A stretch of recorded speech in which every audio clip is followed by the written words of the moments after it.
Chapter 1 ಯಾರ್ಯಾರು ನೋಡಿಲ್ಲ please ಅದನ್ನ ನೋಡಿಕೊಂಡು ನಂತರ ಈ ವಿಡಿಯೋ ನೋಡಿ, ಆವಾಗ ನಿಮಗೆ ಇನ್ನಷ್ಟು ಕ್ಲಿಯರ್ ಆಗಿ ಅರ್ಥ ಆಗುತ್ತೆ. ಸೊ ಡಿಸಿಷನ್ ಮಾಡೋಕ್ಕಾಗ್ತಿಲ್ಲ, ಕನ್ಫ್ಯೂಷನ್ ಇದೆ, ಆವಾಗ ನಾವು ಹೇಗೆ ಯೋಚನೆ ಮಾಡಬೇಕು ಅಂತ ಹೇಳಿದ್ರೆ ವಿತ್ ವಿಸ್ಡಮ್.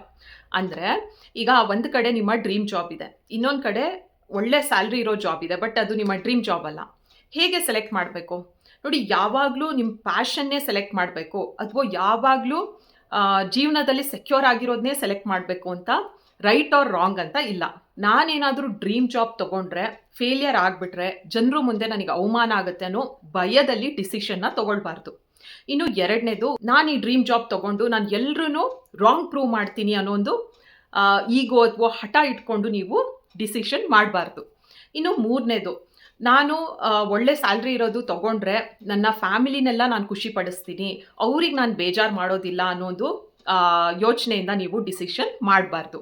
ಅಂದರೆ ಯಾವುದೋ ಒಂದು ಭಯದಲ್ಲಿ ಏನೋ ಒಂದು ಈಗೋ ಇಟ್ಕೊಂಡು ಅಥವಾ ಇನ್ಯಾನೋ ಖುಷಿ ಪಡಿಸೋದಕ್ಕಾಗಿ ನಿಮ್ಮ ಜೀವನದ ಡಿಸಿಷನ್ ನೀವು ಮಾಡಬೇಡಿ.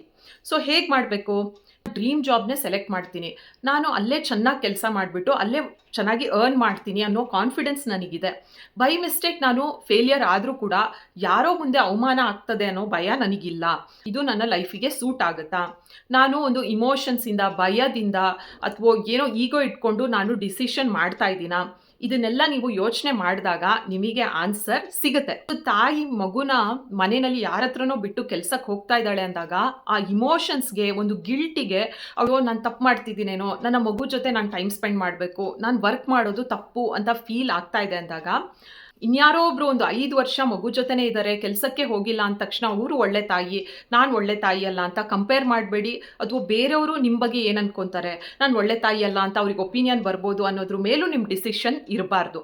ಇನ್ನು ನಾನು ಕೆಲಸಕ್ಕೂ ಹೋಗ್ತೀನಿ, ನನ್ನ ಮಗುನೂ ನೋಡ್ಕೊಳ್ತೀನಿ, ಐ ಕ್ಯಾನ್ ಮ್ಯಾನೇಜ್ ಎವ್ರಿಥಿಂಗ್, ನಾನು ಬೇರೆಯವ್ರನ್ನ ತಪ್ಪಾಗಿ ಪ್ರೂವ್ ಮಾಡ್ತೀನಿ ಅನ್ನೋ ಒಂದು ಈಗೋದಲ್ಲೂ ನೀವು ಅದನ್ನ ಮಾಡಬಾರ್ದು.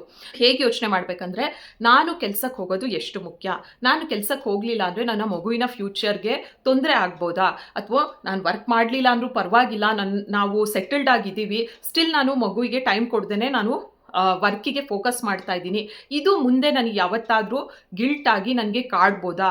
ಕನ್ಫ್ಯೂಷನ್ನ ನೀವು ಬಿಡಿಸಿ ಯೋಚನೆ ಮಾಡಿದಾಗ ವಿಸ್ಡಮಿಂದ ನಿಮಗೆ ಆನ್ಸರ್ ಸಿಗುತ್ತೆ. ಕನ್ಫ್ಯೂಷನ್ಸ್ ಬಂದಾಗ ಮೂರನೇ ವ್ಯಕ್ತಿಯಿಂದ ಎಸ್ ಆರ್ ನೋ ಆನ್ಸರ್ನ ಎಕ್ಸ್ಪೆಕ್ಟ್ ಮಾಡೋದು, ಅಥವಾ ಅವ್ರು ಎಸ್ ಅಂದ ತಕ್ಷಣ ಅದನ್ನ ಮಾಡೋದು, ಅಥವಾ ನೋ ಅಂದ ತಕ್ಷಣ ನೀವು ಬಿಡೋದು, ಇದೆಲ್ಲದರಿಂದ ನಿಮಗೆ ಜೀವನದಲ್ಲಿ ಸಮಸ್ಯೆ ಆಗುತ್ತೆ. ಎಲ್ಲದಕ್ಕೂ ನೀವು ಕೂತ್ಕೊಂಡು ನಿಮ್ಮ ಜೀವನಕ್ಕೆ ಏನು ಸರಿಯಾಗಿದೆ, ನಿಮ್ಮ ಪರಿಸ್ಥಿತಿ ಹೇಗಿದೆ ಅನ್ನೋದನ್ನ ಆಳವಾಗಿ ಯೋಚನೆ ಮಾಡಿದ್ರೆ ಉತ್ತರ ಸಿಕ್ಕೇ ಸಿಗುತ್ತೆ. ಇದೇ ಚಾಪ್ಟರ್ 2 ಆಫ್ ಭಗವದ್ಗೀತಾ. ಚಾಪ್ಟರ್ 3ಗಾಗಿ ಮುಂದಿನ ವಿಡಿಯೋನ ನೋಡಿ.